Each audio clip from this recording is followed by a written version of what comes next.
And TPC 125, June 26, 2020, with Canadian correspondent Rob Anton. And for everyone listening, the podcast is also available on Spotify. The link will be in the sticky comment and in the info.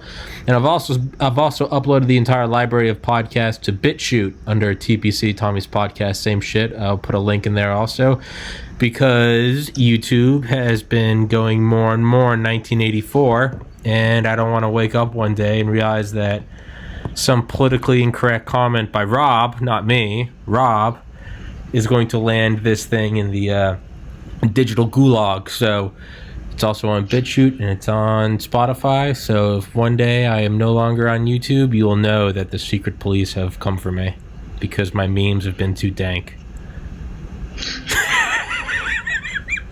Yes. Put away. 25 to life. Yeah, 25 to life. Dank. Well, shit. Dank memes. It's got like your mugshot. Yeah. Memes, dank, spice, illegal. Yeah, man. It's but it's weird because I go like out of my fucking way. Hold on, let me turn the fan on.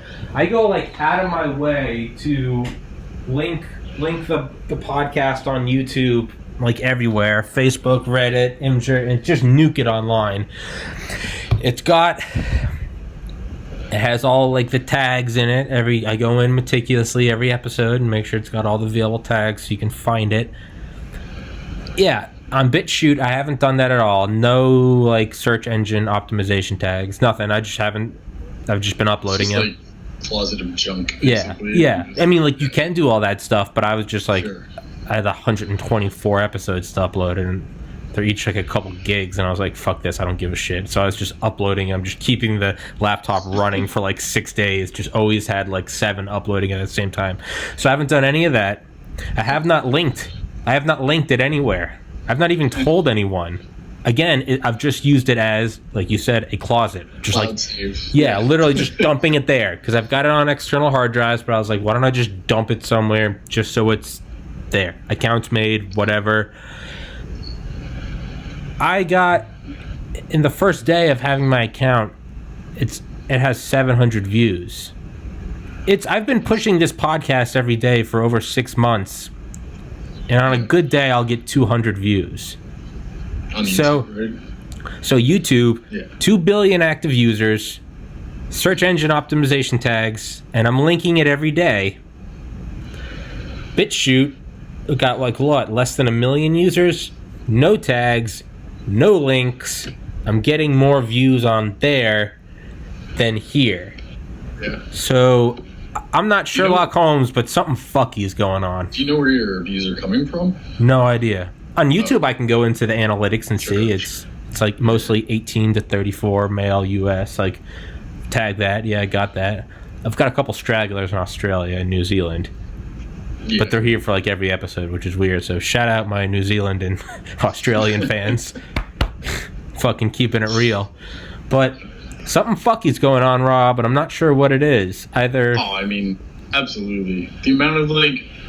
I just saw this like on post or like Reddit that someone just posted, like, just good YouTube channels that never fucking end up in your algorithm. Yeah. And these people are like hustling, like they're fucking doing shit, and they've got like I mean, in the big scheme of things, it's quite a bit, but like less than 1 million subscribers, anywhere between 800K to 1 million. But they're still just not getting traction. Yeah. But then if you turn on fucking YouTube without being like logged in, it's garbage. It's fucking garbage. Yeah. Like, I'm like, oh, here's like an entire page of shit I will never fucking watch or even want to watch. It's just, I think it was Gus Johnson. It might have been that YouTube channel Pro ZD. It's that like chubby Asian kid that does every voice perfectly of everything ever. Pro ZD is fucking hilarious. But he was like, he always uploads like 9-second videos, and one of them was like it's like YouTube headquarters, how to get trending, and it's like, oh, like new up and coming channel, and it shows the CEO of YouTube going, why is he there? Trending is for Jimmy Fallon. It's for Jimmy Fallon only. Get it out of there. Get it out of there. It's he's a white male, get it out of there. Like, and it's like, oh Jesus. But yeah, man, and I'm very hesitant to say that anything's been happening in my channel for two reasons. One, it has 450 subscribers. It's not, the big one is it's just not important enough.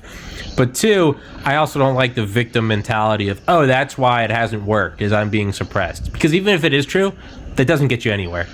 Doesn't matter if you're being fucked. Just saying I'm getting fucked, boo-hoo, that's never gotten anyone anywhere ever. Yeah, it's like get in line with the other 9 million assholes with 45-minute rants on why nobody watches the videos that nobody's gonna fucking watch. Yeah, those are the worst. Those are the worst. I think I'm being suppressed, and it's like, dude, I don't think you were, but now I'm going to ignore you. Nobody cares. Yeah. It's no one gives a shit, man. It's make do with what you have to make do with, because it's like, what's the quote? Do what you can where you are with what you have, and don't be satisfied. And it's so the only thing I can think of is something fucky's going on, because I mean, there's no reason why my podcast would vibe with the BitChute crowd any more than, because my BitChute video or just audio? Video. Go to the website. It's like 2004 YouTube. It's really shitty user interface. Like, half the thumbnails for my videos just don't show up. And it takes like some things you click on and it just instantly freezes and shuts down. But hey, I respect them going out and making their own thing, which is why I uploaded all my shit. And but the thing that drew me to it was, I didn't know what BitChute was until JP told me. He was like, hey man, there's like I know you're looking for alternative shit. And I was like, okay. And I Googled it, and it didn't show up on Google. And I was like, that's weird. And it showed up on Bing and DuckDuckGo. So my first thought was like, okay, why doesn't Google like it? Is it the alternative to Google or to YouTube? And then I looked it up, and like Google's top result says like a far right platform characterized by hate speech. And I was like, okay, so that just means it's probably really fun. Like, that just means, because if it gets painted with that label, all that really means is, hey, it's just a bunch of assholes with a good sense of humor, and no one pulls any punches. Because that's when you've called everyone racist so many times every hour, every day for the last 5 years, it loses its weight. So now when someone says it's a hate speech filled, hateful, angry, misogynistic, I'm like, oh, so it's just like 2004 YouTube. It's just funny, right? That's what it is. So, yeah. Canadian correspondent Rob Anton is, I imagine, going to get a hockey puck and maple syrup, because that's what they do up there. And sorry, I had to do something. Did you get a haircut? Did you get a haircut? Yeah, I shaved it off. I like it. Thanks. You kind of look like Ari Shaffir. Is he a comedian? Yeah, he's a comedian. He's the Amazing Racist. Do you remember him? That was like when we were at Pius. No. It was on when that show The Amazing Race was big, so he made his own YouTube channel. It was The Amazing Racist. And it was just shit now that would get you, hurled into the gulag, but yeah, that's how I got to know him, was The Amazing Racist. He would have like an Asian like driving instructor, and he'd be like, so if I do well, maybe at the end of this you give me massage? Happy ending? And she was like, who the fuck are you? He was like, I thought that's what you do. Yeah, man. So do you think that, so for the first time in 13 years, Reddit's daily traffic is decreasing? Okay. I mean, yeah. Shit moves on. I mean, it's like... Yeah. So I'm trying to think of, because Reddit blew up after Dig tanked. And then I think of like when Facebook first started. I guess it doesn't really count because Zuckerberg owns Instagram, but Instagram kind of took over. What do you think is like the next wave of platforms? Or do you think it's, if we knew, then we wouldn't be telling anyone, we would be investing? And it's impossible to know. I don't think anybody knew YouTube would end up being what it was. I don't think anybody knew, like, because like Facebook, for example, came as digital like yearbook. Basically. Yeah, that's what it was supposed to be. You know what I mean? For kids after high school. Like when I joined up, you had to have a university email, or else you couldn't get in. And now it's a place for crazy people to fucking scream at the sky, right? It is a dumpster fire and a half. Yeah, man. Like, dude, I don't even want to get into it. I don't care, dude. It's like, do whatever the fuck we want, man. It's a fucking echo chamber of stupidity. That's all it is. And it was like, I could see it becoming that fucking 5 years ago. Yeah. That's why I jumped ship. Yeah, it's like I'm done with this shit. You could see it. Done with it. Yeah, you could see it egging forward in that direction. Yeah. I feel like once you can characterize a social media platform as a meme, I feel like it's on its way out. Do you know what I mean? Yeah, effectively. Reddit's weird because it's like Facebook is kind of boomer humor, like conspiracy. You can get a lot of shit, and it had an influx of people, older people going into it because I think mostly they wanted to see like pictures of their grandchildren. Yeah. But then all that shit got hijacked and like, you know what I mean? And it's just like all these fucking crazy fucking Facebook groups and shit like that, and nobody knows where they're coming from. No. It's basically just, I don't know. I feel like the world just mined like North American old people for their information. Yeah. Oh, absolutely. That's basically all that fucking happened. Like, absolutely. Yeah. Absolutely. Yeah. No. Make no ifs, ands, or buts about it. But there is a part of me that like I kind of admire like the Wild West nature of it. It makes me think of like the old internet, like, and because there's some the old internet was like, I don't know. It was. Because, like, I remember, I can go back as far as, like, fucking stickdeath.com and shit like that. Do you remember that? Yeah. All the Flash animations. Yeah, it was just, like, Flash animations. I don't remember. I guess, what the fuck? I don't know. It just seemed like a different way back then. Whereas, like, I feel like people are, like, purposely fucking, like, vitriolic nowadays and, like, try to get shit going. Like, there's, like, more of a nefarious purpose now. Whereas in the past, it was just, like, let's fucking make some funny shit. Yeah. And that was it. Yeah. Right? And then it got fucking hijacked by... Yeah. God knows who. You're right. Yeah. Well, once anything becomes ubiquitous and gets into every household and on everyone's pocket, the powers that be or anyone vying for power is going to hijack it. Right. We grew up with TV, but wasn't it like in the 50s there was like 500 news stations and now they're owned by 6? It's like anything turns everybody had a local news station. Yeah, everything, it eventually all turns into that. And yeah, I also don't know. I was thinking about it.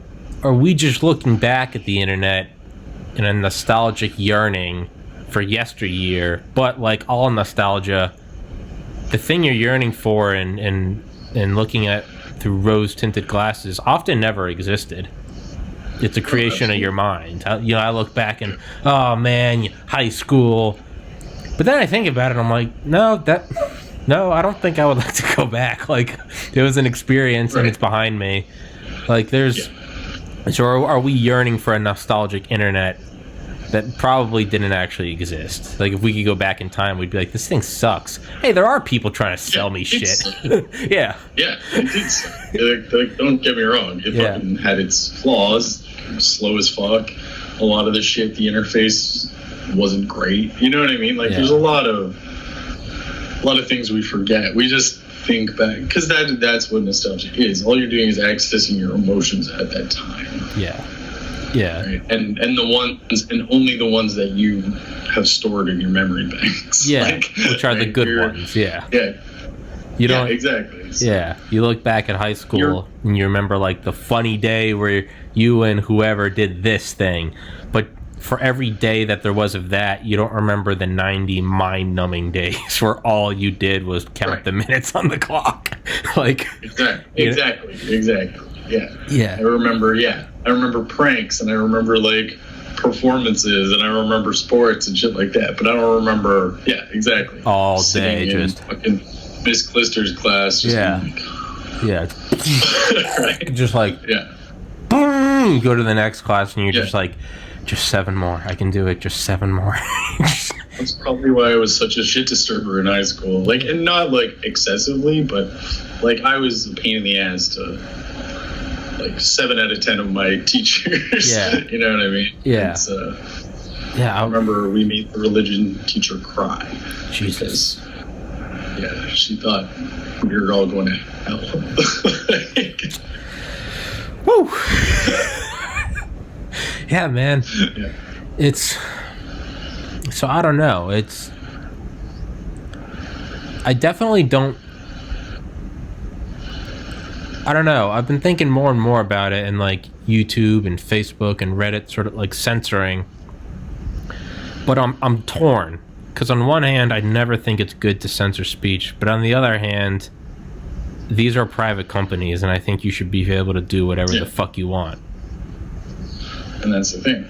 Yeah, it's like not like if we want to have a real free speech platform, then we would have to come together as a people and demand subsidize that the government subsidize a public platform. That's what would have to happen. And it would be horrible. That's literally. It may be. It may not be. I mean, I don't know.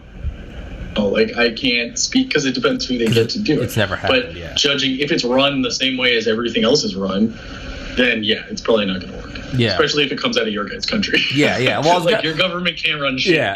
Hey, we can not right now. We can run a train with the military, but that's it. I forgot you're from Canada, where healthcare actually works. It's So I realized as I was saying it would suck. You were like, that might not. Today we had like 100 COVID cases, and Florida has 7,000. Hey, bro, number one.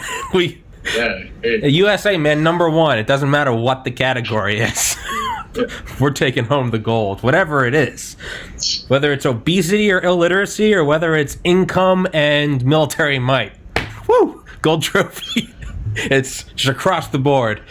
But yeah, that's one thing I was thinking about. It's like it's almost like free speech. Like you should be free to be a racist and wave a Nazi flag. You should also be free to lose all of your friends because of it. Yeah. If you're a platform, you should be free to censor whoever you want to censor, and you should be free to shoot your company in the foot. If Starbucks can let somebody go because they have a fucking face full of piercings, then they can also let somebody go because they made some fucking racist rant on YouTube or whatever, right? So like, this is the whole like cancel culture. It's like, it's not like people are coming and saying like, the company has made the fucking decision because they're run by their bottom line, and they realize, having this fuckwit in our company makes people not want to come spend money on our company. And our company exists to make money. Science. Yeah. Exactly. No, I'm with you on that. Yeah, it's not as nefarious as people make it out to be. Myself guilty of it. I'm like, oh, that's just cancel culture. I'm like, it might be because that's like a Jiffy Lube, and they can't have some dude with a swastika tattooed on his forehead because they change oil. And they don't make money if everyone's like, "Hey, fuck that place." So yeah, you're right. You're right, and I guess, and it can work any way. If you have cancel culture because someone is, some like Joey Diaz motherfucker, like, and won't apologize to anyone, and your company is like, let's just say Joey Diaz works at Starbucks, and if Starbucks fires him, it works both ways. People could be like, "You fired Joey Diaz because his comedy is too raw? Fuck you, I'm not shopping at Starbucks." So it goes it does. It's the idea that like Facebook can't censor this. I think they absolutely can, but it means you're free to create your own alternative and be like, we don't censor anything, and pull people away, which is happening on a very, very small scale, but it's happening on the Reddit alternatives like Vote, Set It. What are the other ones? Discuss, DISQ. I have no idea. That's how tiny they are. I don't care enough to fucking give a shit. Like, I really don't. Me neither.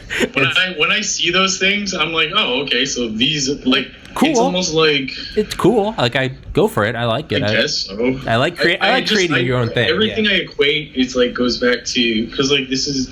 It seems that people stay in these, like, fucking school day mindsets. So it's just, like, the group of fucking chuckleheads who don't want, like, do what everybody else is just, like, doing so we can all fucking move along. Fine, fucking go spend your recess in detention. Like, I don't give a shit. I don't give a shit. Like, just get the fuck out of my way. No, I'm with you on that. They're definitely cool. Because, I mean, like, I can't have my own podcast and then shit on other people for trying to create their own little thing. Like, because that's pretty, So Reddit or Set It, I don't even whatever. Vote, the Twitter alternative, Gab, YouTube alternative, BitChute, and I think there's another one. Yeah, I mean, Reddit grew out of the wake of Dig, or Reddit filled the void of Dig shitting the pants. I think it's cool because there is an opportunity for those things to just blow up. I mean, Facebook overtaking MySpace. But yeah, it's primarily... They will sink or swim depending on if that is... if YouTube really does become so censored, there are going to be people that flock to other video platforms. But at the same time, if another video platform, like 30% of the channels are all like QAnon or like Conspiracy Theory Now or Part 41 of 45, why the Jews are in bed with the lizard people, you're only going to have so many people go there. And assholes like me, I don't have any alternatives, so I gotta go upload there. But bigger people like Rogan, they can go, YouTube shitty, Spotify's offering me that sweet, sweet cash. Yeah. But it's just going to happen like that whole fucking Mixer thing with that ninja guy or whatever. Did you see that? What? So Mixer was like Twitch for Microsoft, basically. But they didn't take off at all. And so they had to shut it down. But this guy basically made out with like, I don't know, some amount of millions of dollars because he signed an exclusivity contract and then they fucking went under. And they had to pay him though, right? Exactly. Fuck right? Yeah. Hey, so man, that's what I'm banking on. Go one of these tiny channels. I don't know if you follow Formula One, but like Kimi Räikkönen, he's one of the like longest drivers that's been there. And he almost put Lotus, the company Lotus. Yeah. He almost put them in bankruptcy because they offered him something like $1.5 million per point per a season. And he just fucking went out. Just went ham. Shit. Yeah, literally just fucking destroyed. And they had to pay him like some absurd amount of fucking money. So they didn't anticipate because they're like a lower level team, right? That's awesome. It's kind of like Wolf of Wall Street, and he goes to like that trading center, and he normally gets 1% commission, and he's like, "How much did you get here?" And he's like, 50%. And he's like, 50%, and he's like, and just runs a train to the point where he's in jail. But that's what I hope, because like YouTube, it's like per 1,000 views. Once you get 1,000 subscribers and get monetized, it's per like 1,000 views. I think you can make like 10 cents. So, like, you really got to be making bank. Or you really got to be just, like, PewDiePie views to make money. But smaller ones, like Anchor, the podcasting host at Anchor, Podbean, Overcast, they're, like, you can get down to, like $10. Or you can get up to, like, $10, $15 per 1,000 views. So, like, my hope is I can do something like that. And then kind of do what that Formula One rider did. Just like make some absurd like quick sprint and just try to rack it up and bankrupt the company. But I don't think that's gonna happen. You never know. Maybe, man. It's I had someone comment on like send me like a private message about my YouTube channel, and I said that he hates that he can see every guest's and my nostrils. Is my angle alright? I think your angle's alright. I mean, thanks for the constructive feedback, but I mean, that's what you fucking get on YouTube, though. Like, there's this guy I watch he's like this British guy living in Japan, and he's, every once in a while, he'll just do one video that's just like my hate mail. And just the shit that, like, people send him. He's like, what the fuck? Like, how are you even, like, thinking? Or, how like, are you that angry? About this shit? Yeah, I always feel bad for people when they've really got something, like, negative to say about my podcast, because I instantly think, like, I see myself in them.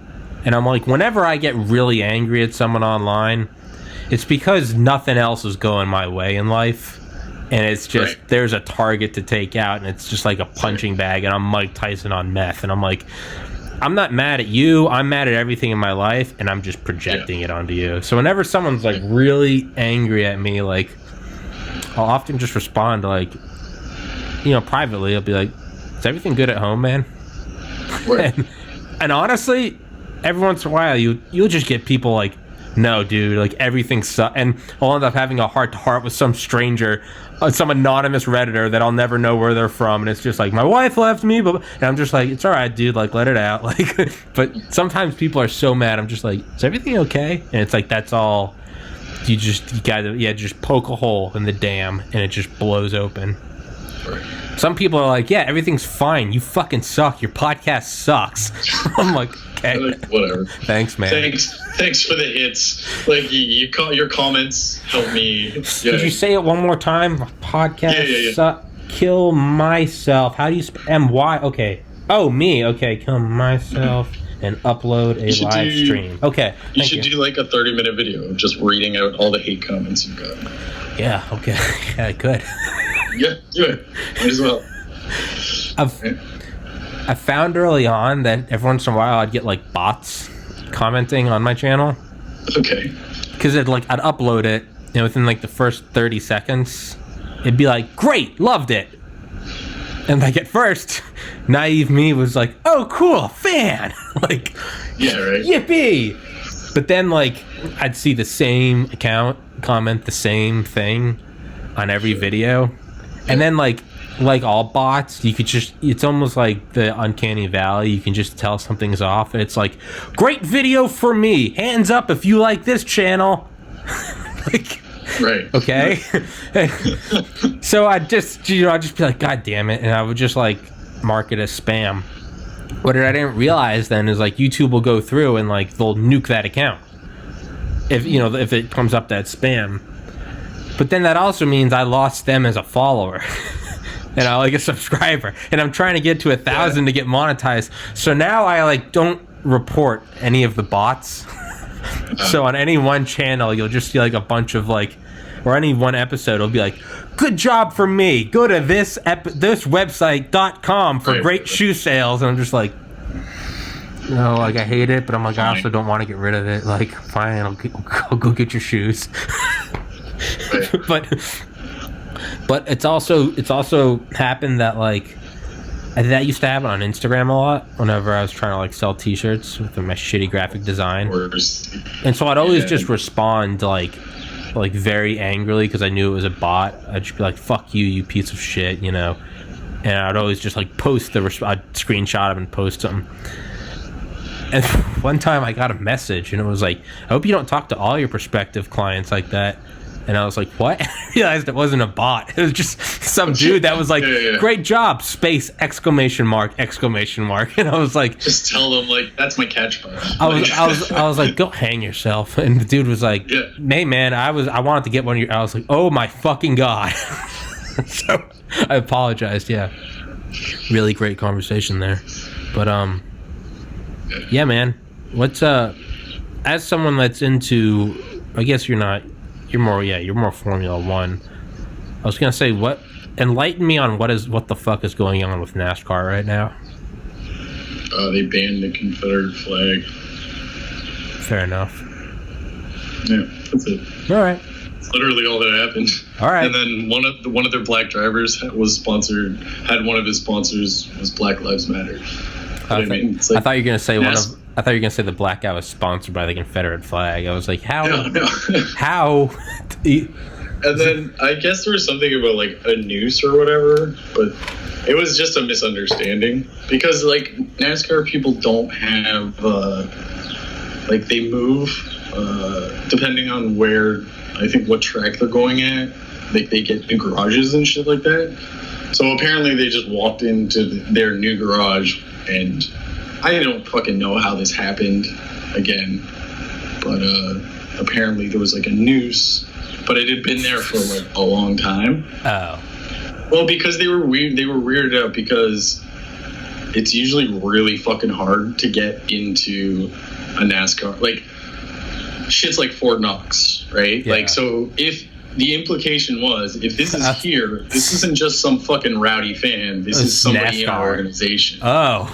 What? I said, that's why. That's why it got taken out of. That's why it blew up. Oh, it wasn't just like, oh, someone's being an asshole. No, it was like, this is a death threat from within our own organization. We need to look into this. That's why the FBI got into it. Okay, well, that I didn't know that. Yeah. That is legitimate. All right. Yeah, and then at the end of it, the guy who the black driver was just like, hey, it was like our bad, but thank you for like taking it fucking seriously. Sure. And that's it. Yeah. You kind of got to, because imagine if they didn't take it seriously and then it ended up actually being a noose. Right. Holy shit, that would look bad. I think it's just a combination of shit being blown out of proportion because if that was as is the times, right? And things like that getting picked up really quickly. But yeah, I don't know. It's I think it's funny because like, I mean, like, what's your feeling on the whole? Like, what's your feeling about that flag in the first place, or like on the what? Confederacy? Like, aren't you guys Northerners anyways? Yeah, I'm from New Hampshire. I've spent the vast majority of my life in Georgia and a little bit in Arkansas. I would say before college, I legitimately just viewed it as like a flag, as just like not really giving a fuck, just in general, just being a general 18-year-old. I lifted weights and beat off. It wasn't really a pressing social matter. But I think growing up in Atlanta or going to Pius, it was out of the idea that it would be racist. I was like, what? It's just to me, it's just like, that's just like a Dukes of Hazzard. You know, you see just like a sleeveless wife beater with Confederate. I didn't think anything of it. Going to Valdosta, well, doing my second 2 years of my second half of college at UGA, there was a lot of Confederate flags, but even then it was as common as like frat boys wearing like fishing shirts. But being at Valdosta for 2 years and truly seeing, I mean, unbridled, unfiltered racism. And you know me, I'm not some virtue signaling, but it was like, it was me and like 4 other guys from Pius. We're all in like the same frat or pledging. And I remember like every once in a while it'd be like us 5 together, like having to do some stupid shit, like sweep like the top of a chimney, just some stupid pledge shit. And it'd be like, do you guys hear like the N-word a lot? And it'd be like, yeah, what the fuck, man? And it'd be like, dude, I don't like. I understood people saying it in the same way that you would like say like Hail Satan, being an edgy teenager, but like never hearing it like an everyday conversation and with malice and with anger behind it and with a hard aura, like you know, you have a gun and you pull the trigger like that. And it was so roundabout way of answering your question. After seeing that down there, I mean, not letting people, you know, being told as a bouncer not to let black people into the bar, flip-flops in Valdosta, Georgia, that racist fucking bar, and even at frat parties being like, as a pledge, like, no, don't let in any, like, you know, you can let GDIs in, like, no ghetto-ers. And just like, man, so leaving there, but now looking back on that part of my life that's still racism. I think if I had never gone to Valdosta, I would say racism is blown out of proportion, dude. It's just a bunch of Southerners with a fucking flag. It's no different than Northerners with a Boston B. But after going to Valdosta, I can now only extrapolate that there must be a number of places in every state that are small enough and backwards enough that it is worn with hatred, man. And this is coming from someone who is more conservative, was a Republican all throughout college. So I'm not even coming from like a left. I'm telling you, like, as someone that's on the right, going like, dude, there's just some racist motherfuckers. Like, yeah. So roundabout way, I think it would go back to what I said about like Facebook. I think you should be free to be able to fly it. I think you should be free to, lose all your friends and any social standing because of it. I don't think you should ban it, but I look at it now as like, hey man, like there really is, racism is not dead. It's blown. I think it's blown. I think a lot of it's blown out of proportion, but like it's also not. If I told you like just uncensored some of the stories in Valdosta, like you would think I was bullshitting you. Dude, I mean, that the year before I came to Pius, I went to Chambly High, right? Okay, all right, yeah. So okay. So like I knew, like the first fight I got in, like some of the reason why I wasn't allowed in some of the other private schools was because that first year I got in a fist fight. I beat the shit out of some kid, and it was on my record, right? Yeah.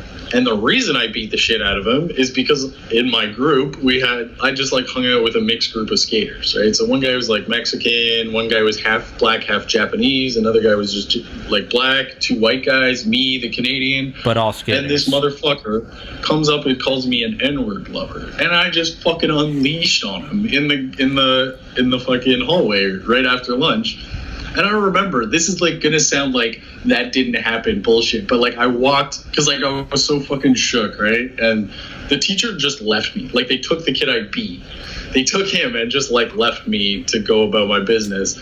So I was like, all right, I got math class next. And I fucking walk into math class and like 4 or 5 people were just like, woo, yeah. Like, and I was just like, and I fucking beeline right to the teacher. And I was just like, yo, I got into a fight. So I think I got to go to the principal's office. Preemptive. Yeah, man. Just preemptive, walk my ass back in there. And I was just like, yeah, that was me. Like, I don't fucking, like, yeah. But I've never, like, stood for that shit. Yeah. I mean, dude, living in the frat house my sophomore year, I vividly remember, this is when I was turned into a pre-med psychopath, so I wasn't drinking, but I vividly remember some, like, black kids and, like, a Mexican kid being told they couldn't come in. And they were with a white kid who was one of my friends, wasn't in the frat. He was like, hey, man, we're out of here. He's like, no offense. He's like, your brothers are pieces of shit. And I was like, yeah, man, a lot of them are. And not all of them. I can't say all of them. Some of them were just as kind of, turned off as it by me. But it was just, I don't know, sort of. I guess to me, it's like, then, and again, I'm not like trying to call people out. But like, if I'm in a situation and you don't have if you're calling that person like your buddy or your fucking brother, and you know that they're a piece of shit, that if your skin color was any tone darker than the fucking what it is right now, they'd be treating you the same, string you up, right? Yeah. Then these people aren't your fucking brothers. They're not your fucking brothers. They're not. It takes more it takes fucking character to stand up to that, and that's my whole thing about that excessive racism. So I remember I was like, as they were leaving, I was going to the library, so I remember like grabbing my backpack, and like my room was right behind like the bar in the house, and granted it's a fraternity party, so it's the alcohol is a step above kerosene, but I remember grabbing like 6 bottles of like vodka and putting them in my back. And no one ever questioned me going to the library. No one ever questioned me leaving at night with a big backpack left from the frat house. I was the one freak that left the frat house at night to go study with a backpack full of books, right? So I remember I walked outside. I was like, yo! And it was like, what, man? And I was like, hey, man, fuck all those fucking... And just, like, gave them all the bottles. And I was like, go back to the dorms, man, and get wasted. And I was like, don't even worry about it. I was like, you don't want to be let into a party with people like that. And a lot of the guys I am friends with, but they're the ones who were not like that. And it's, it's definitely real. But at the same time, I had a lot of friends in other fraternities who were as disgusted by it as you and I are. And they're Bubba from down south. They've never been to a city, and they're just like. Well, I'm not saying that. Like every person with like a southern drawl is. That's not the case at all. But there were a fucking lot of them, and it's. Yeah. I mean, I still remember just being like, just shocked by it, and I hate it because it sounds like some virtue signal. Like, I was so disgusted by it. Like. No, I ultimately... But that's real life. It is. Yeah, I ultimately acted on it instead of being like, I'm going to turn around this town. No, instead I just fucking transferred out. I left that dumpster fire. But, yeah, it's... So, it is real.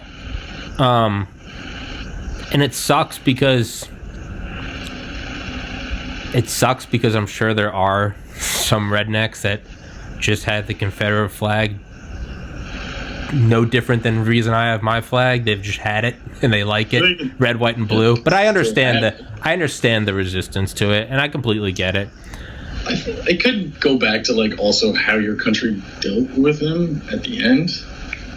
They kind of got a pat on the head, the Confederates. You know what I mean? After they got their ass kicked, they kind of were like, okay, like if you go back and like look at history, Lincoln didn't want to like pursue, keeping like them slaughtering. Yeah. They were like, all right, let's try to unify again. Yeah. Whereas like, and again, I'm not trying to be like everything is Hitler, but if you want another example of a fucking hardcore fascist movement taking over trying to take over a country and then getting its ass kicked, where else are you going to look right now, right? Yeah. So like, Germans paid reparations to Jews after World War II, right? Except for all that sweet Axis The loot. South continued a terrorist campaign against black people for 300 years, following their 4 fucking year run. 4 years. Yeah. Fucking 4 years. Dragon Ball Z has more cultural impact in our country than the fucking Confederacy does. I'm sorry.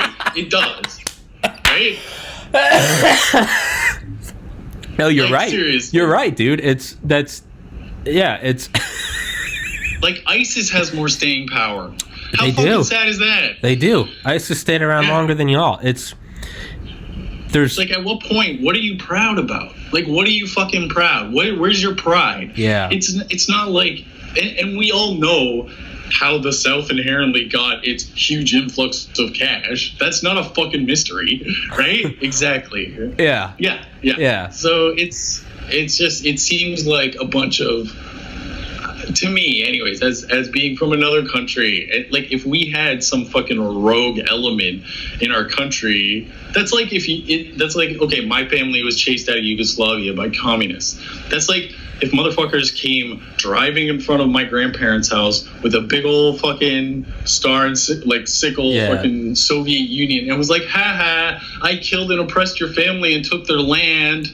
Like, fuck you, I'm gonna burn your fucking truck to the ground, motherfucker. That's my response. Because it's not a heritage, it's not a proud, it's you fucking killed people, you fucking took their livelihoods, you took their land, you took their humanity, and now you're fucking celebrating it. Go for yourself.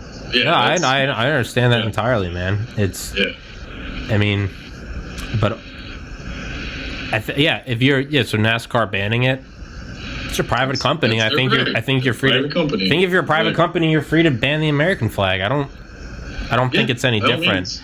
It's if you still want to have it, I think you're allowed to have it. You should be free to lose all your. I'm not saying anything like that. I'm not saying anything like that. I'm just saying. Of course you can, but don't be fucking surprised when somebody throws a goddamn Molotov cocktail in the back truck of your bed. I don't care. If you're gonna promote violence and oppression on other people, don't fucking come crying when it comes flying back in your face. You don't apologize. I'm with you 1,000%. A private company, I think you're allowed to ban it because ultimately you're a private company, and if you're like, hey, our bottom line's going to be bigger if we get rid of this thing. Exactly. Okay, cool. Wait. Yeah. Cool. One thing I saw was like this guy, this like black guy or whatever, was like, yo, like, guaranteed, we're going to be there, first fucking race. And then, like, his follow-up post was like, y'all think we were lying. And they're, like, right there at the fucking edge. There's, like, 40 people, all, like, a bunch of black guys. And it's like, yeah, you've just, like, opened up your fucking... All you've done is opened up your sport to a whole other demographic that is a large portion of and your the people population. you're gonna and the people you're gonna lose, dog. I mean, you're probably trimming fat anyway. Like literally, like it's always gonna be those 300, 400 pound dumb fuck motherfuckers. Like and we've got them here too. Like you don't think I see Confederate flags in Canada? I do. I grew up in the countryside. Yeah. Right. But those people, you look at them and you're like, are you fucking stupid? Like Like are you fucking stupid? Yeah. You're right. You're free to fucking put that shit on your truck. Just sure. If all your friends stop talking to you, you were free to make that decision too. The danger, I think the danger comes in when a government says you can't say this or fly this flag, because although it starts with beautiful intentions, we want to get rid of racists and we don't want people to feel intimidated. You only have to fast forward that timeline a year, a decade, 50 years until it comes, well, if you can ban this flag, you can ban that flag. And eventually it turns into, you didn't vote for our glorious leader, put him against the wall. Because it always does lead to that. But you're right, there's a very fine line. You have to allow it, and you are not allowed to go punch someone because you don't like their flag. You can. In a court of law, you will be charged for assault because it's free speech. That's your right. That's your right to go punch that fucking person and then pay the consequences. Exactly. It's the same thing as the flag. You can fly the flag and then pay the consequences. Exactly. You know, if I march around like the Kandahar Valley with an American flag, right, or people start taking shots at you. Well, no, when they behead me with a rusty sickle. Sure. I can't be like, can you believe this shit?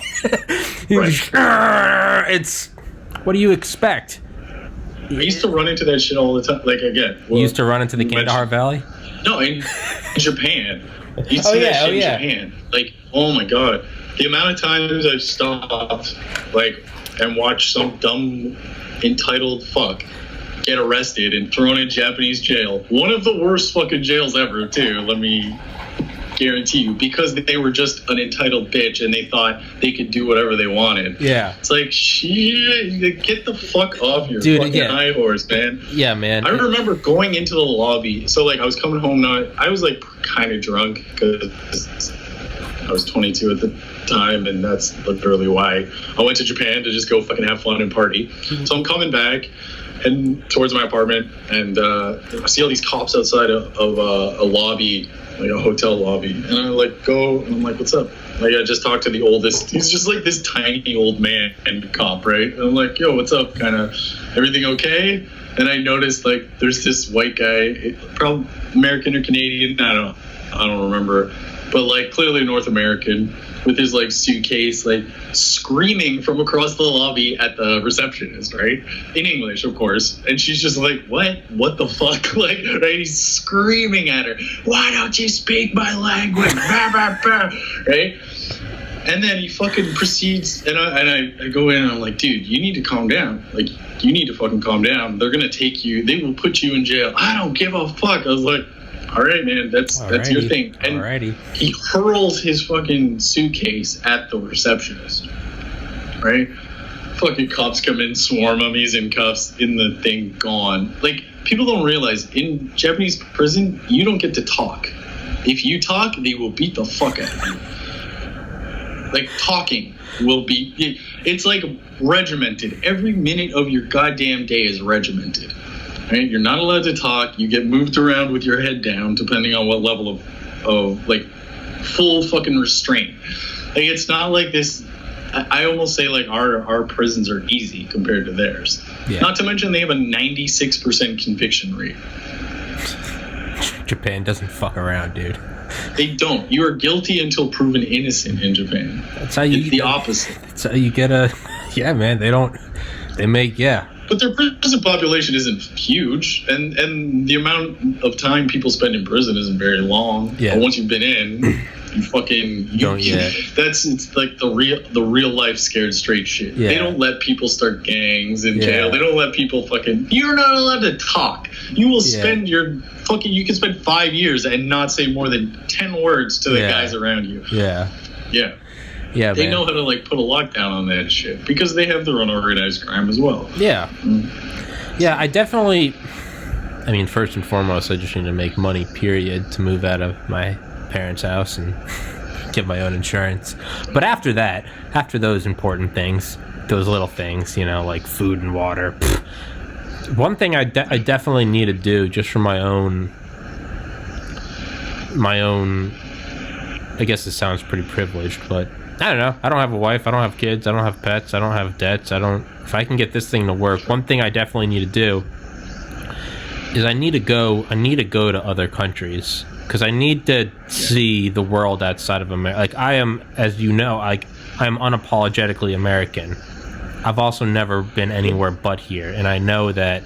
Now, this doesn't mean I want to go to Syria, but I definitely do need to go around. You got to see things from different angles, and you also have to see how different places make things work differently. Exactly, and it's not always that one is right and the other is wrong. It's just there's two different ways to do it, right? It's like they do this way and it works. Well, we do it this way and it works. Cool. So there's two ways it works. There's two different ways to get to your mailbox. You can run. You can go in a circle. You can jump down. And it's to see life outside of it. And I definitely need to see that. Who knows? Maybe that will just strengthen my own conviction. I'll be like, America's awesome. Maybe I'll see other places and be like, America's awesome. These places are awesome too. When I went and spent a year in Japan, I went with my partner, but it was we didn't stay together. I lived for a month, approximately, almost 2 months. With her parents, and then within, I was able to get a job pretty quickly teaching English, and then right after that, found my own apartment. So I was living on my own, more or less. The way they do it is, so it was a 2-bedroom apartment I lived in, and because the company was basically exclusively for foreigners, it was just to make it easier for foreigners to find a place to live in a city. What they would do is they would charge you just the room rent and your utilities and shit. So I was living for the most part in a 2-bedroom apartment, but only paying 1-bedroom pricing. So unlike here, where if you want to buy a big apartment, you got to find a bunch of people to sublet and all that bullshit, right? So it was nice to see oh fuck, you can. They have it arranged so that you don't have to worry about finding a fucking roommate all the time. Yeah. And I did end up having 3 roommates, which was also interesting. One was from Switzerland. He was a chef. He had come just for 6 months to do a cooking course. And then the second one was an American guy who came to, he wanted to start some online English company or whatever. I don't think it ever got off the ground. And then the third one was a guy from New Zealand. He ended up marrying a girl, having 2 kids, staying for 7 years. Woo. And now they've gone back to New Zealand. Woo. But it's interesting because you're forced in with these people who are similar to you, but also very different. Yeah. You know what I mean? Because it's the culture is right there. So I learned about in New Zealand, they have a native population, the Maori, right? But the I'm not gonna try to sugarcoat it. Shit was bad, it was with any colonizing country. Yeah. But as is tradition, they keep Maori heritage a little more. He gave me this little jade idol that's just a friendship thing, and even when he's talking, he always said words. I'm what the fuck did you say? And he's oh, it's Maori. It's common, we often say it. It's just because they're an island nation, right? They've created their own culture, and it's fucking interesting to see that, because I'm Canadian, but we know what America is like. Like, we're not fucking stupid. You're right there. Yeah. All of your media, like all of your news, we get it. We know what you're like.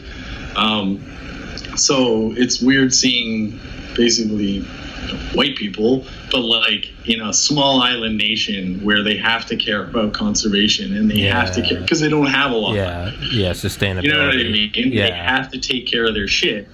And that was another thing I learned about in Japan. I was like, oh, the main difference between Japanese culture and North American culture is we talk about like bootstraps, apps, and personal responsibility, but it's just fucking words. Nobody actually practices that bullshit here. Yeah. Everybody's just a selfish cunt. Yeah. Right? But you go to Japan, it is fucking like the societal pressure that is placed on you for being a self-serving fuck out is insane. You can't handle it. I flicked a cigarette into the street once and thought someone was going to kill me. Like, because it's like, how fucking dare you? How fucking dare you do that, right? Yeah. So in Japan they have this thing called WA, which is like the collective, like all of us, you know what I mean? And so you see a lot of different things, like schools don't have janitors, they don't have lunch ladies. That's the kids' job. The children clean up the fucking school because they're the ones who are in the school all the time, right? Yeah. If it's your school, then fucking take care of it, right? I don't know how often it is, but you know how like we had homerooms in Pius? Yeah. Basically the way it would work is your homeroom would serve lunch for like a 2-week block.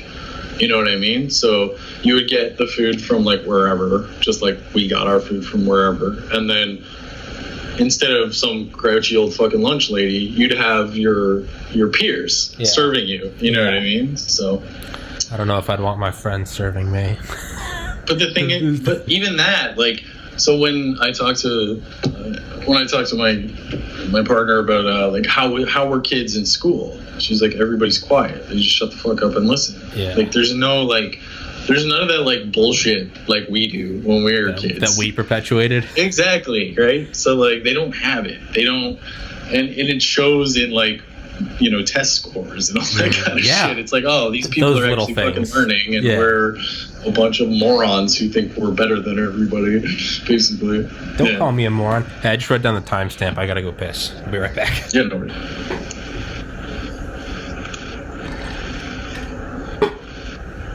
This is a stupid fucking question, but did you ever go to Hiroshima or Nagasaki? I never went out that far. But yeah. But why is it that I feel like I should know this? Why is it that those places are still habitable as opposed to like other? Well, actually, I guess no, because you can go to all the nuclear sites in Nevada, and there's not like they're dripping with radiation. It was actually, I think those first bombs didn't have near the actual like fallout that even our reactors these days do. I think that's all it was. It was just like, I don't know. I'm not a scientist, but like fucking, I have a feeling because you can live. They're highly populated areas. Yeah. Well, I'm just thinking, even all the nuclear sites out in Nevada. I mean, like you can take tours through them. So I think. Well, you can still. There's people going back to like Fukushima area right now. Yeah. They just have rad, like fucking Geiger counters everywhere. Yeah. It's not like some Chernobyl shit. It's not that bad, I don't think. Like, it's bad, but it's... And also the government's actively trying to... like, they're digging up all of the irradiated dirt and sticking it somewhere in the middle of fucking nowhere. You know what I mean? Yeah. So they're trying to reclaim the land. Yeah. It almost seems like life is a video game because, like, there's the option for this, like, limitless energy. Yeah. But if you fuck it up, it's like, right, it's some like potion or an elixir. It's like you gotta mix it right. If you mix it wrong, you know, you do it right, you get superhuman strength. You can go slay a dragon. You do it wrong, you're gonna kill your character. It's like, well, look at fucking life on Earth, man. Like, if we were a light year closer to the sun, we'd be not here. Like, it's you know, it's even just humans, we can only survive in this very small section of like 10 miles in like from the earth, you know what I mean? We go too high, we fucking pop. Yeah, you know? We can't breathe. Exactly. So we go too deep, we fucking implode. So I often think though that if the earth was a little closer, everything just would have evolved differently. And and if we were 1,000 miles closer or whatever, or 1% closer, we'd then be looking at where we are right here and be like, man, if we were out there, we'd all die.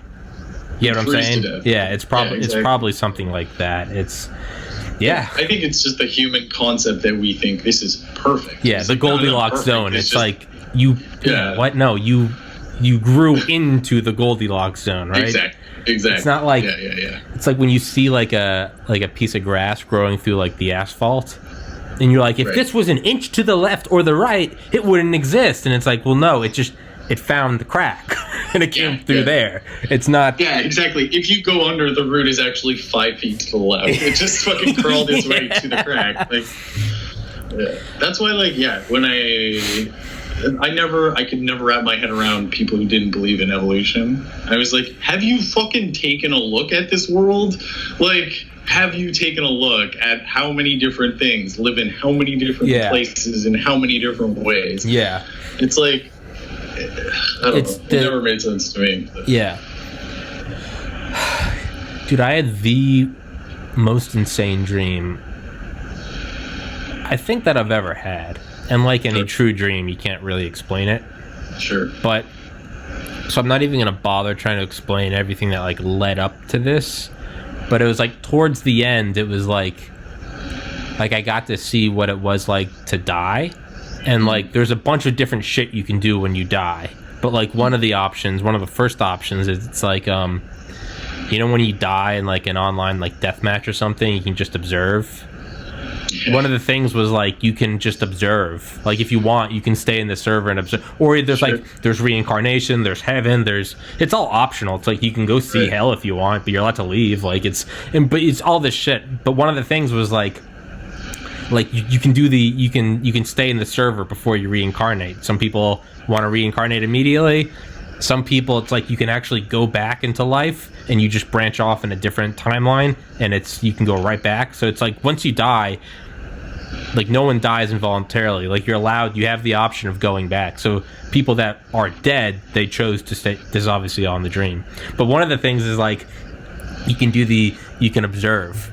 And everyone that's dead can like see each other. And you're still in like your human form, but like no one else can see you. And so it's just like a bunch of people that are dead together, and they're just like no one else can see you, so you're all around like one person at like the supermarket, and giving them wet willies and shit, and it's like, but everyone's just laughing their ass off. Bless you. And everyone's just like laughing their ass off, and there's like the option of like you can like fuck with like your loved ones. It can't be anything like nefarious. It can't be like haunting, but it can just be like stupid shit, like. I don't know, but like dumb shit, just constantly like moving like their alarm clock just like an inch. And it's just like, and I don't know, but it was such an oddly satisfying dream because in the dream, death was just like, what it actually was just hilarious. It wasn't like almighty bliss, and it also wasn't like the fires of hell. It was just like, you're still here. And it's just like, oh, what's up, man? You tapped out. Like, you can go back if you want, and you will branch off into an alternative universe where you never died. Most people tap out. Like, some like to go back. Those are the people that like survive car crashes, where it's like, how'd you survive? I don't know, man.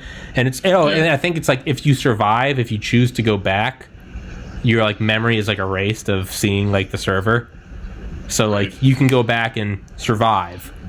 It's like Buddhist reincarnation. Yeah, it's like the option to reincarnate whenever you want. It's like, or you can just go to heaven. And it's like heaven's just like fucking euphoric orgasmic bliss. Like that place is dope. It's like a cool club. You can go hit up that place. Some people hit it up for an hour. Some stay for a couple thousand years, and then they're like, all right, let's go do something else. But it's just like that's what it was. Is like death was like hilarious. It was just like me running around with like friends, and we're just like fucking with other people, and it was. Yeah, I can't like describe the things leading up to it. But ultimately, it was like the question arose, and it was like, well, why is like life just like seemingly nonstop suffering? Like, you know, you can have relationships and you can go get drunk, but it's like 99% of the time it's just like you got to do this and you got to do that, and you're tired and you're trying to diet. I really need to hit up the gym. I got to make money. It's like, for the most part, like, life is suffering. Yeah. And it was like, oh yeah, no, that's like coded into the game. They're like, and the reason is like that's what makes when you leave the game, it's so much fun, because none of that shit exists. Like, there's no hunger, there's no pain, there's no sadness. And it was like, the reason you do it is it's like going and sitting in like an ice bath for 10 minutes so that you can go jump in a hot tub, and it's like, oh my god, and it feels great. It's like, that's, you know, you get in the sauna because it feels so great when you get out. And there's really no purpose to any of this, where I was going with this, but it was there's no like, and here's the conclusion, Rob. Nope, that was it. It was just an odd fucking, it was a very, very odd dream. But yeah. And then I woke up. As you always do. As I always do. Until you don't. Until you don't.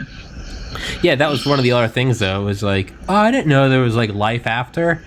And it was like, well, you have to wake up, because like you can't like there's no such thing as no experience.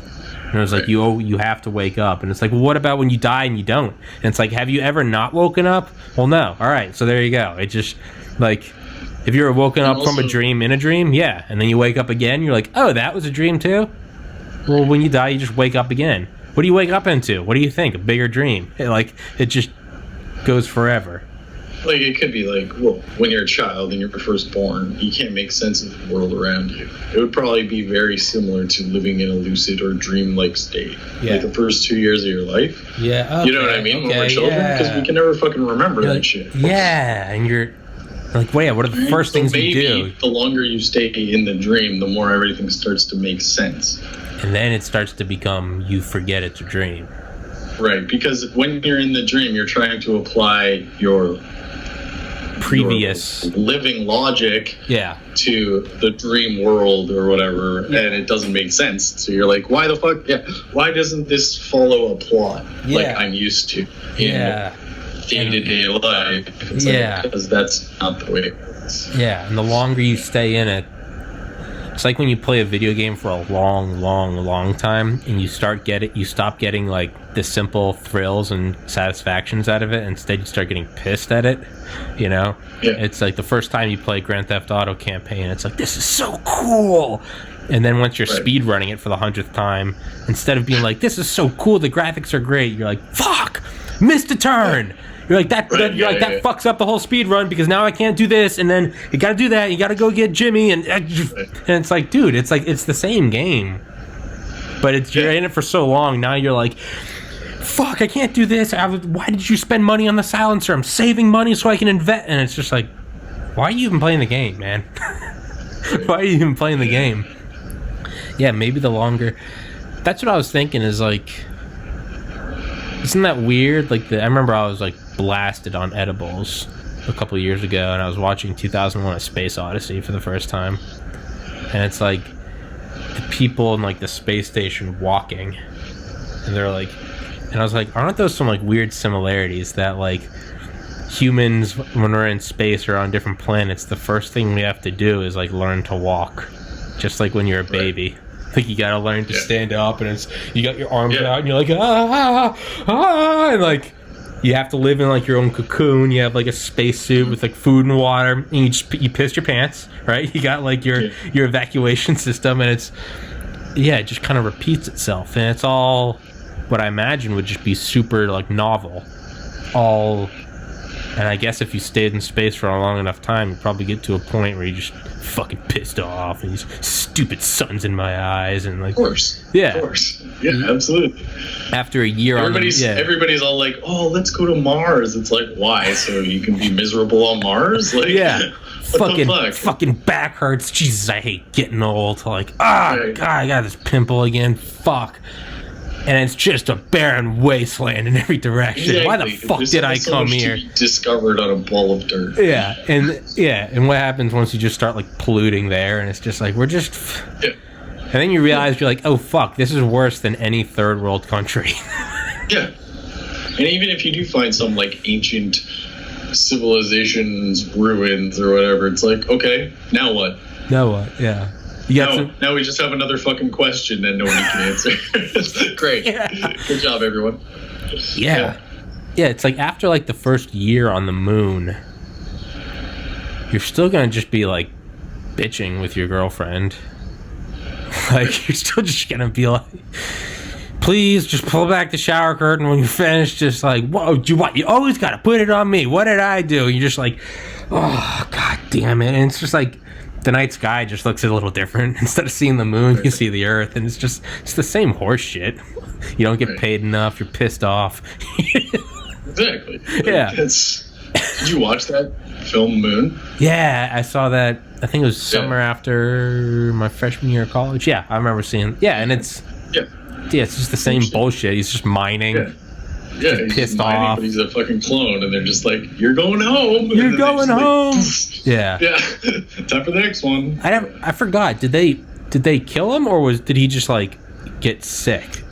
Yeah, no, he was supposed to get the body was only meant to last like a certain amount of time, like a year or two. But what they would do is they would be like, okay, get in your escape pod now, and the escape pod was a fucking incinerator.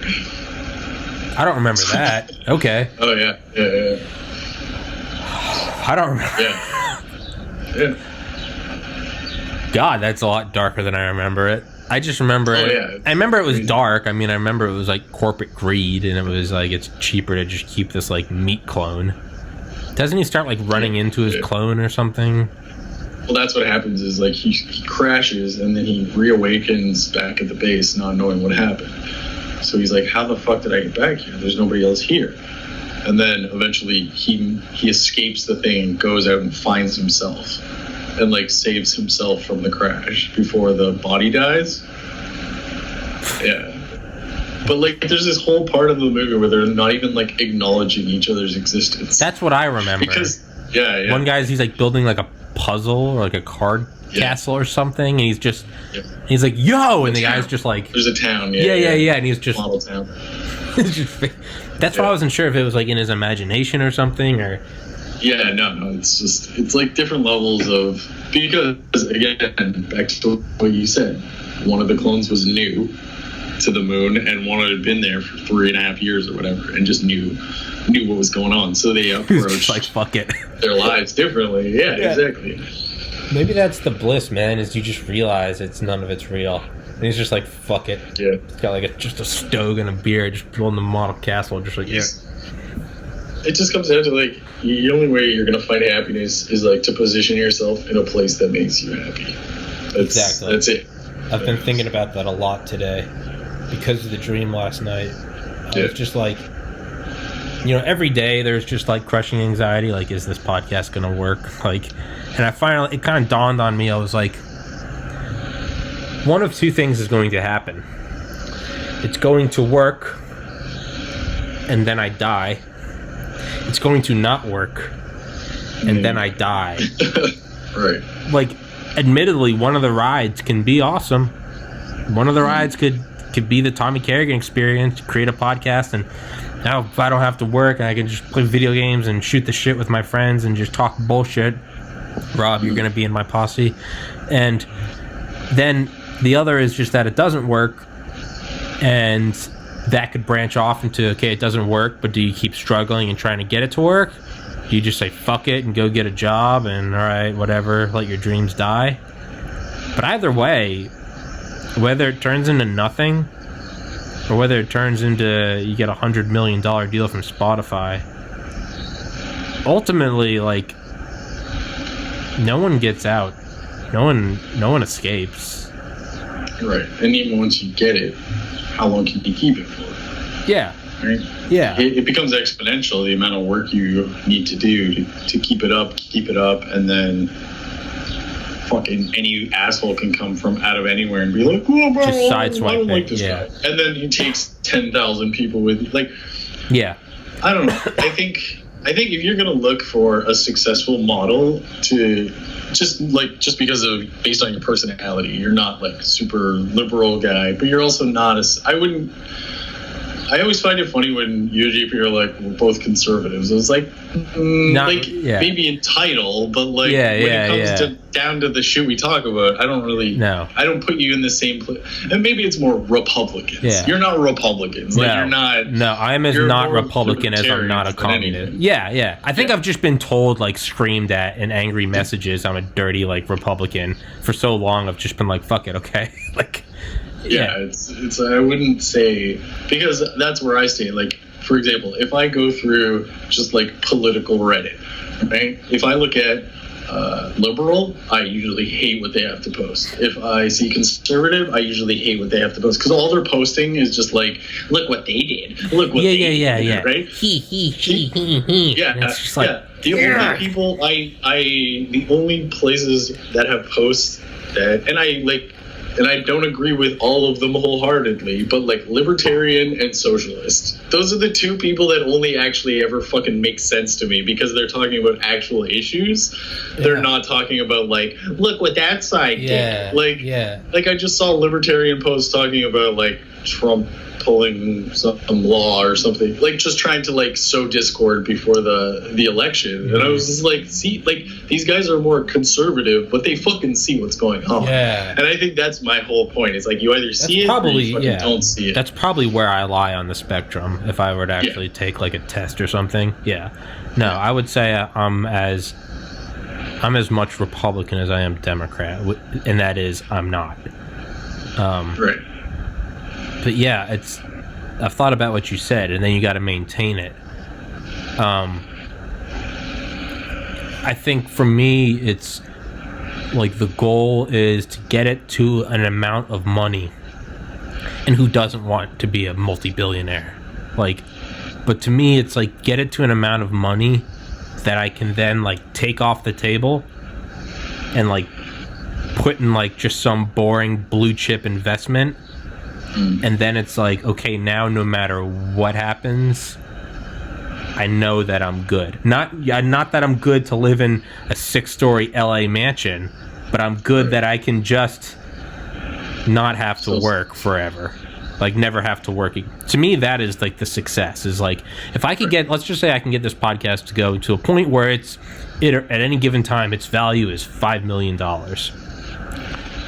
I would take as much as I could off the table and just put it in some boring blue chip or like CD stock where I can't touch it for like 20 years. And then no matter what happens, I'll always be able to at least afford like a tiny, like 2,000 square foot single like story house. Like, that's all I want, is I want the ability to like know that I never have to like go be a cashier again. What are like, okay, that's another thing I wonder. Like, what are the chances of you actually in Maine being able to afford a house? What's the housing market like there? In what? In Maine. I'm not in Maine. I'm in Maryland. Oh, sorry, Maryland. I haven't been in Maine. You're from Maine originally. Yeah. From New Hampshire. I lived in Maine. God damn it, Rob. You should know you should know my background like the back of your hand. Are we a couple or are we not? We've been dating for 15 years and you don't even know where I'm from, Rob. I should have listened to my parents. They said don't settle for him. I want a bigger ring. Area. No, I don't. So how's the housing market there? Fuck if I know, dude. It's ultimately, I think I want to go up to like New Hampshire, and I just kind of want to go into the middle of nowhere and buy like a tiny place. But even that, I don't know what it is. I certainly can't afford it, dude. I can't afford anything. It's same. Like, I live in downtown Toronto, basically. Yeah. And average house price, like, there's one up there that's going for $1.2 million. It's a fucking 2-story, 3-bedroom. Jesus. Yeah. No, I don't. No, yeah. I really want to go just be away from like everything. Honestly, that's within a year I'll probably be out of this country. Really? Yeah, I'm probably moving back to Japan. So that's badass. Yeah, because there I can actually they don't buy, like, houses are worthless. It's the land that's worth. right? So if you go into Japan, you just buy land and then you put up a house, but it doesn't cost you fucking $500,000 to do it. And there's no like NIMBY bullshit. There's no like Karens going like, you can't have that guy. You could do whatever you want. You could build a dildo shaped house with swastikas on top of it, and people will leave you the fuck alone. That's why I want to go up to New Hampshire, man. Yeah. Live free or die, and I just want to live in the middle of nowhere. So even if I'm not allowed to build anything, who the fuck is coming out to check on me in the middle of 100 acres? Fuck off. That's who. That's what I want. I don't even need the space. Like, I don't mind people being around. I don't mind close proximity because there's so much nature. Like, it's almost weird. Yeah. I find when I live, like, Canada, where I live, it's just like any city you've been to. I guarantee if you came to Toronto, you'd be like, okay, this is just like a slightly different laid out Atlanta or like any other city. Just any American. Same shit, right? But it's just like fucking concrete jungle, right? There's nothing. Yeah. Whereas in Japan, it's weird. You get like these really intense concrete areas, and then less than a mile away, there's just like endless forests, like bamboo forests and shit that you can't even hear the city from. You can't see shit. There's no pollution. There's no. You don't have to have a license. You just pull out your fucking like fishing rod and you just go for it, right? Nobody's gonna bother you. And like, how many perch did you catch today? Like, fuck you. Can I see your as many as I want to eat. Yeah, that's how many. Yeah, man. Dude, I feel claustrophobic even in like a suburban neighborhood. Just like the fact that like I have to like, close blinds if I just like want to walk around naked. If like no one's home but me, and it's like I'm just waking up at noon and I'm just fucking not putting on pants today. And it's like, well, I got fucking neighbors. Like, I get claustrophobic in that. I still feel like people are on top of me, dude. Like, I don't want to be like Survivor Man. But, like, I just want enough that, like, if I look around, I just see trees. Even if there's a town right down the road, that's fine. I just kind of want to be away from... I want to be able to go see people on a whim, but I want my baseline to just be, like, silence and privacy. That's all I really... Like, I don't... Again, who doesn't want a fucking mansion? But, dude, I would be okay with just, like, a fucking cottage. Like, I don't... I would not be interested in a mansion. It's too much pain in the ass. I'm more interested in the concept of, like, what if I can make enough money in, like, one swing to just never have to work again? Because to me, that is more valuable than anything. If I could... Even if it was I had to live, got to drive the same car for 30 years and have a tiny house. But if I didn't have to go to work... To me, that's better than making a big ass salary doing something you don't want. Like, I truly want to just be free. That's what I want. Like, from where I live to what I do, like, I just want to be free. Like, I want to experience that before I die. Like, true freedom. I think I get it. Like, that's probably why I was so... Like, when I came back to Canada after being in Japan, I was fucking depressed for, like, a year. Because I felt so suffocated and, like there was lack of options to do shit. I don't know what it was about that country, but, like, when you're there... Like, they have a lot of, like, personal responsibility, but in that personal responsibility, there's a lot of freedom. Do you understand what I mean? I do. Like, there's a lot of concessions. There's a lot of, like there's never any... I've never been in that country anywhere where I was like, oof, I don't know if I should be here. Or, like, you know what I mean? Not fucking once in my life. People don't steal shit. Like, people aren't aggressive. They'd rather talk it out before, like, throwing down. I've seen fist fights and shit, but it's usually over dumb shit. You know what I mean? Or, like, drunk people. Yeah, piss drunk. But that's another thing. It's like, we talk about North America. We're so free. We're so free. How many fucking dry counties are in the South? Oh, you're super free, huh? Yeah, you can't even fucking drink alcohol. Like, on the open, that's not freedom. That's not freedom. Can't buy pot. Right? I can't buy pot. You can't buy weed, right? But I can. But even though the weed I can buy right now is fucking garbage, like, you can still buy basically everybody's... Yeah. But, okay, yeah, in Japan... drugs are like, no way. But, like, if you want to drink, you can go to a fucking bar and throw down $20 and drink all you want for 2 hours. That's it. They'll just keep bringing you pictures. They'll keep bringing you fucking pictures. Yeah. It's called Nomi Hodai. Right? And I don't know. And again, it's different for me because I'm a foreigner, so I don't have to adhere to like so many Japanese things. But if you're a foreigner who goes in with good intentions and you're like, yeah, no, I'll go along to get along, dude, the fucking world is open to you. Yeah, man, it's like none of my desires are like super hot girlfriend, look at my car, look at my house. I'm in a like I just want to like be alone and like not have to depend on anyone. Like I hate living at home. Like I hate that like my parents still like provide for me because I feel fucking worthless. But like I don't want to have to do anything. Like I don't want to do like the homeowner association. Like I don't want to go meet my girlfriend's in-laws. Like, hey man, you really shouldn't be saying stuff on that on your podcast because it offends. Like, okay, like I want to be at a point where it's like my podcast can be shut down by every platform because they don't like me. And it's like, okay, well I put enough away that okay, I got my Xbox 10. I can't fucking see that happening just because like no, neither can I. But I want preparing for every contingency. It also is for the amount of people that are being like, oh, blah, blah, blah, blah, like this person said this one thing. 1,000 more that don't care. There is also becoming now a backlash to even that shit. People just like, shut the fuck up. Just shut up. People are realizing, like, why the fuck are you bothering these people that aren't really a problem? Yeah. Why don't we fucking go after, like, the KKK? You know what I mean? Let's cancel their fucking culture. Yeah. Like, holy shit. Nobody's saying shit about them, right? Don't cancel a comedian, Don't cancel someone that said something maybe in poor taste. Cancel the people burning crosses in a black neighborhood, right? I've always been a huge fan of Bill Burr. Yeah. Because the way he talks makes you think, like, it's funny because it's almost like a bait and switch with him for both sides. He'll say something that like, a leftist or a rightist will, like, agree with, right? And then in the same rip the carpet out from under him. Totally, like, devalue the opinion, right? Yeah. Like, I love watching him talk about, like the epidemic of gold digging whores. Yeah. Right? Yeah. And he's like, and everybody in the audience gets all like, oh, like, how dare you say that? Yeah. And he's like, no, I'm talking about whores, people. Like, I'm not talking about you. I'm not talking about your wife. I'm talking about gold digging horse.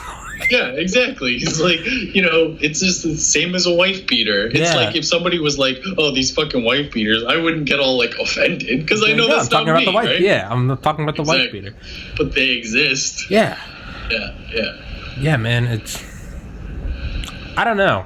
Like, there's a reason Dave Chappelle, like, Bill Burr is one of Dave Chappelle's favorite stand-up comedians. Yeah. Right? Because he fucking realizes, he knows, like, those two fucking together is crazy. Yeah. There's certain people that are just unabashedly real, And it's if they're popular and they're making money, that's just a coincidence. Because if people hated them, they would still be them. Everyone could hate Bill Burr and he wouldn't change. It just so happens that most people like him, right? Exactly. Well, I think that's why people like him, because regular people are just like, yeah, he makes good points. Yeah. He's making good points. It's like Carlin, right? These people aren't just telling jokes. They're paints a picture. Critiquing our society. Yeah, exactly. Carlin's fucking thing on us bombing, the United States bombing brown people, because I think we bomb brown people. We average a major war every 20 years.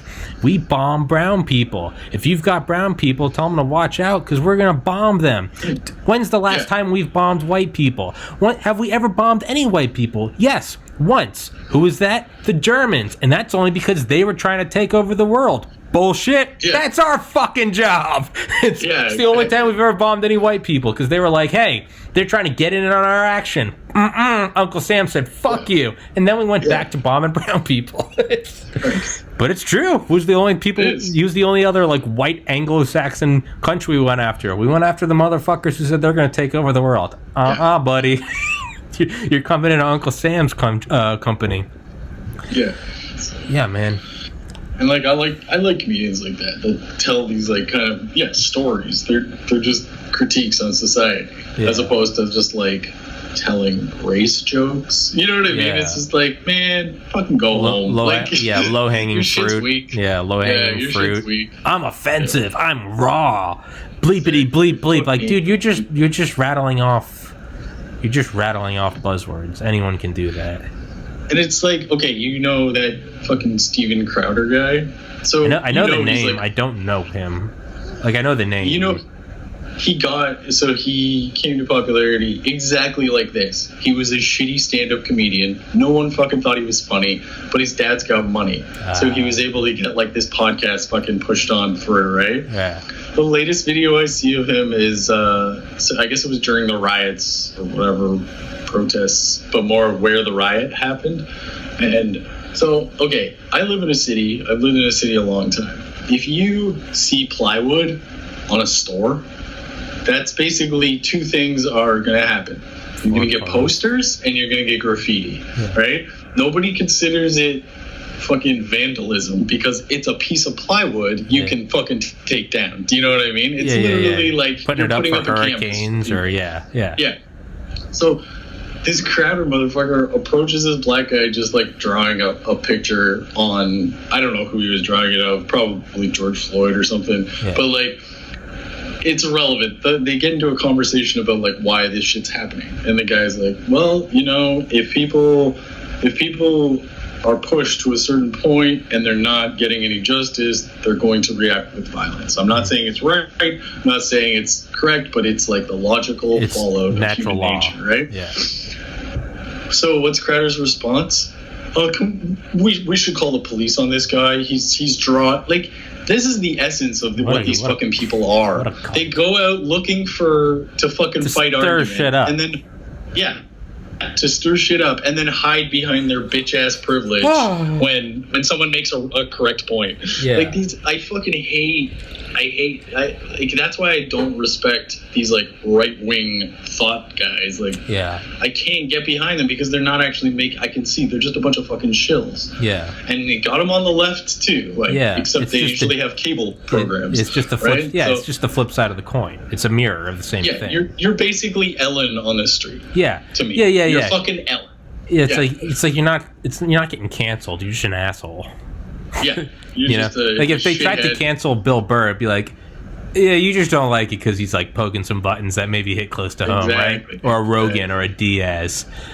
Right, but there are some people. It's like, dude, you're just being a dick. You're not being suppressed. Your show just sucks. The latest Burr on Rogan? No, I remember clicking on it and going through the comments, and the comments seemed great. Holy shit. Like you want to see a real comedian versus someone who pretends he's a comedian. That's what the comments said. They're like, I love how Burr just treats Rogan like he's just anyone else. He's just like, fuck you. Basically. Okay. I need. Don't spoil it for me. I'll download it. I'll download it after this. It after this. Yeah, man. That's kind of back to what I was saying about like saying something fucky is up with my show and like BitChute versus YouTube. I'm very like, that's why I said like I'm very hesitant to say like, oh, it's being suppressed, because it might just be because like, hey man, you're just not delivering an A product yet. And I say yet because I don't like to quit. I like to fucking get what I want. But if it's not popping off, it's not because YouTube is suppressing me for my white skin. It's like, no, man, maybe you have 400 subscribers and you haven't quite hit it out of the park yet. You're not getting views on YouTube for the same reason your ass wouldn't be allowed at some like rich fucking white cigar club downtown Manhattan. Yeah. That's why. Why. Because you're just some fucking poor fuckboy. I'm just some exactly. I'm just into the other poor fuckboys. I'm just some. And they don't want them coming for our pie, right? Yeah. That's what it is. Well, I'm coming for that pie, motherfucker. It has nothing to do with you individually. Yeah. It's something that's designed to keep a large amount of people at bay. Yeah, the people who are like making good money, and you don't even need to be making that Rogan money. Even if you're just making like a normal salary, like the average salary in the United States is I think $52,000. So even if you were just making $52,000 off, to me that would be like the best thing in the world. But anyone that's making any money off YouTube, you don't want more people figuring out that Rubik's Cube, because that's less pie for you. So when people are like, this is how you get monetized, I'm like, what is in it for you? Am I really believing that you're just some good Samaritan? No, there's something behind it that you're getting. These are my secrets to being successful. Like who was that fucking... I can't even remember his name. Remember that asshole who used to always show up on YouTube video or YouTube advertisements? Like, Hitler? These are my Lamborghinis and my Ferrari. Oh, yeah. All of it was bullshit. And it was just like... And that's exactly the same thing, right? They're non-rich people trying to get rich by telling people how to get rich. Yeah, I don't remember... I know the face. I don't know who it is. Which speaks volumes. It's... Who is it? Yeah. Yeah, man, it's... I don't know, Rob. How am I going to do it, Rob? How am I going to turn this into money? Not stupid money, just an income. Keep polishing that fucking turd, man. Keep polishing that turd. That's all you can do. We're all just giving a bunch of shit. Just keep polishing. Just Randy Marsh, just the big poop. Yeah. You wouldn't keep that 9 correct shit going. 20 kitty Kirex. Yeah. Sharon, what's for dinner? It's pasta. Oh, pasta stand. Did you hear that? It's the best thing I've ever produced. Thanks, Dad. It means a lot. Yeah. You're welcome, Stanley. Yeah, man. Yeah. So just keep just grow your own YouTube people. You know what I mean? Like reach out to other people doing similar things to you, or like if there's other guys doing videos that you're into, or try to find YouTubers that you like their style. Yeah, like that's what I find. A lot of people are successful because they band together in a community, just like everything else, right? Yeah, you don't have to necessarily do the same thing as them or be even in the same mindset or agree with any fucking thing they say, but both of you are doing the same thing. And both of you want the same end results. Yeah. So why the fuck wouldn't you? You know what I mean? Like band together with those people. Yeah. So. I mean, I have a couple friends that I've had on here a couple times each, who started their channels 6 months before me. Mine's roughly 6 months old, so they're roughly at a year. And they've now got monetized. When I go to their channel and I see a shitty little commercial, I know they're making money, so I'm like, fuck yeah. And I've asked them, and they've all kind of said the same thing. They're like, you've got your thing. They're like, it's just time. You got to figure out your thing. My thing is that I just like to fucking talk to a very wide brush of people. I think it's just time, man. I think I just have to keep doing it, and that's the shitty, unsexy truth. Most people I discover on YouTube, I don't discover them at video 5 or they've already been doing this shit for 5 years, and I'm like, oh, who's this motherfucker? Right? You click on it and it's video uploaded 4 years ago. You're like, what? This is fucking awesome. Well, there's this one British dude who does vlogs, travel vlogs in Japan, right? So what's his name? Fucking abroad in Japan, because his last name is Broad. That's cool. So he's abroad in Japan. It'd be a lot cooler if he was a hot chick. He could just be abroad. I know. Yeah. But he's just a super sarcastic, miserable British guy, which is just as funny. Just as good, all right. Just as valuable. But he's got these crazy cast of Japanese dudes who he's made friends with along the way. And one guy is named Ryotaro. And so he's this guy who's from Japan originally, but he's lived in England. He's worked in Germany in IT. He's been fucking everywhere. So he's got this really strange English accent that's a mix of all these different dialects. But he's got 5 videos up right now, and he completely realizes he just jumped off of this Chris guy's, because he's got 1.6 million or whatever, and then Ryotaro already has 300,000, and but in the middle of the video, he's like, I would like to thank Chris for helping me a little bit, and it cuts to Chris. He's like, motherfucker, 100%. Yeah, 100% is on me. You're just rolling off me. Yeah. Exactly. Yeah, I don't have this. Yeah. I get it, man. So shit, I wish I could. Maybe start documenting your fucking, make a second channel and start doing just like you were driving your mom to get the car or whatever, right? Yeah. Set up a GoPro or whatever, just like blur your mom's face out and be like, hey mom, blah blah blah blah blah, right, or whatever. If she doesn't want to be on video. That's maybe I just got to get a viral video. I'll be like, watch this, and just grab the steering wheel and put us into a tree. Stealing my dad's MG. Yeah. You always gotta do those shitty. That's one thing I refuse to do. Is I see the thumbnails and it's like, you gotta do bright colors. You gotta do a white outline around you. And you gotta look shocked with a red arrow, a red circle, and one of the words in your title has to be in capital letters.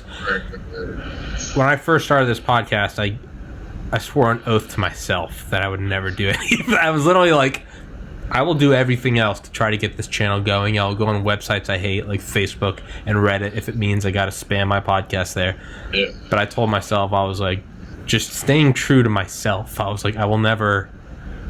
Episode 69, just, oh no, like wacky emoji. Right. No, I will never. That was just a little promise I made to myself. Well, and I guarantee you, the people who use those don't have like retention views. They're just 12-year-olds who are just like, what's this shiny fucking thing? Right? This looks stupid. Oh my god! Yeah. And they will never go back to that video. They're not going to follow you. Like, some channels are successful, but they're like a dime a dozen. Well, I don't think they realize that, like, kids are still kids, right? It's just like us in the 90s. Yeah, there was like fucking a million cartoons, but only one or two of them we actually fucking remember. Like, you think anybody's a big fan of Masks? I don't even know. Exactly. Exactly, right? Like, you mean COVID masks? Or was that a cartoon? Okay, all right, yeah, no idea. I've never, okay. Exactly. Yeah, SpongeBob, Hey Arnold, Simpsons. Exactly. There's a few that like Park, went through. And Family Guy. The rest of them were fucking clutter. Yeah. Right? Yeah. To fill out the block, the cartoon. Yeah. Just background filling. Exactly. Yeah. Big shitty blue sky to cover up the back of your canvas. Yeah. Right. Yeah. That's one thing go through in like 12 more minutes. Go to 2:45. Yeah. Cool. Yeah, there are a lot of channels that I like, but they are a dime a dozen. Because I don't want to shit on them because I like them all, but they're also, if you just hid the name of them and showed me a video, I wouldn't actually know which one it is. And their channel, it's Mustard, Cheddar, Real Life Engineering, Real Life Lore, Curious Droid, the Infographic Channel. The videos look kind of the same. You can tell it's like the same software. They're all really interesting, Some of it's just like a physicist will go in and actually figure out what would happen if we put a thermonuclear bomb at the bottom of the ocean. Just, whatever. They're all cool. But the reality is even through their thumbnails and the videos, if you were to blot out the name, I wouldn't actually know which one is which. Right. And that's one thing I realized is like, oh, they're all cool, but at what point are they all? Who is reflecting who? Who's the source of the light, and who is a mirror? Yeah. And that's I've kind of come to at least think that or the guy who wrote off the other guy's podcast or channel, little help from him, all the help from me. Yeah.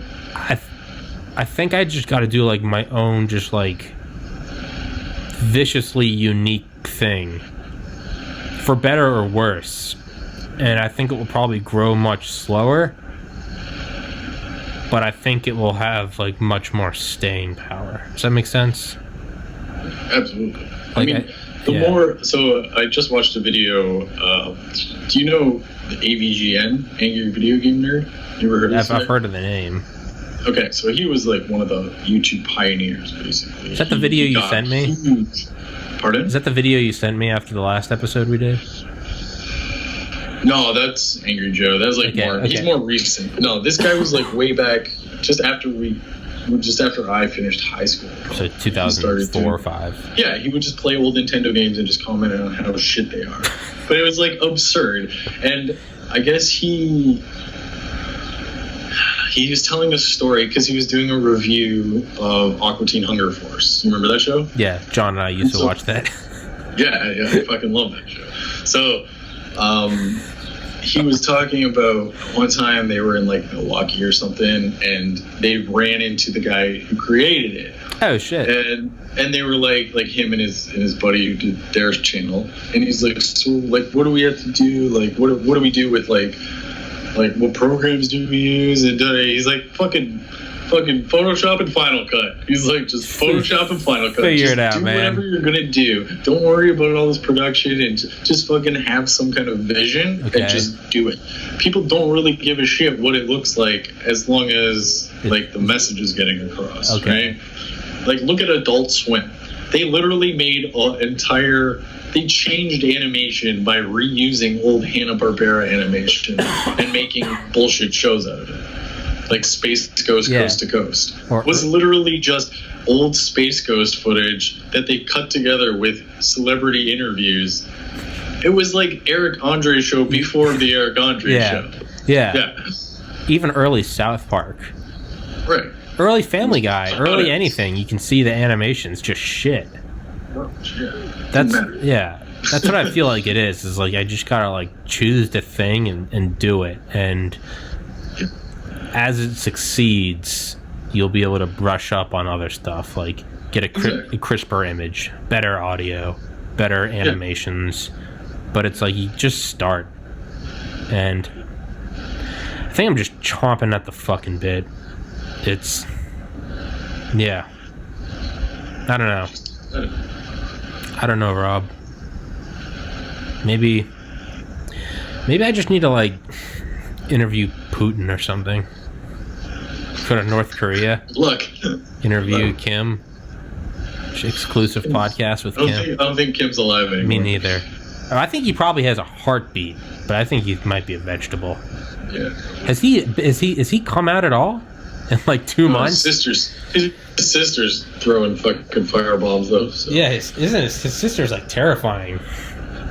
They blew up the meeting room on the board. The liaison office, and there's I had one guest come on, Paul Whitcomb, who's the lawyer that helped kill John Wayne Gacy, and he was like, there used to be like a single phone line between the North and South, and the North quite literally just snipped the line. It wasn't that it's not that they unplugged the phone, they symbolically, like some cartoon villain, snipped the line. Yeah, man. I was kind of hoping that Dennis Rodman would be the wild card over there. Rodman would come out as successor. Yeah, not anymore. What if he's just a super high-level CIA plant? That would be more likely. You don't think he fucking got debriefed the minute he got off that plane? I'm sure he did. Are you kidding me? I'm sure he did. Yeah, are you kidding? Yeah. I'm sure he was picked up in a cab, and the cab was not a cab. They went to a warehouse or something. Yeah, you don't go become buddy with some guy that has the power to nuke the United States, and you just come back like, what? I didn't break any laws. They pick you up in a blacked out Suburban, man. Right. Maybe he is a high level plant, dude. How fucking honestly, man, in 2020, that wouldn't even be the craziest thing.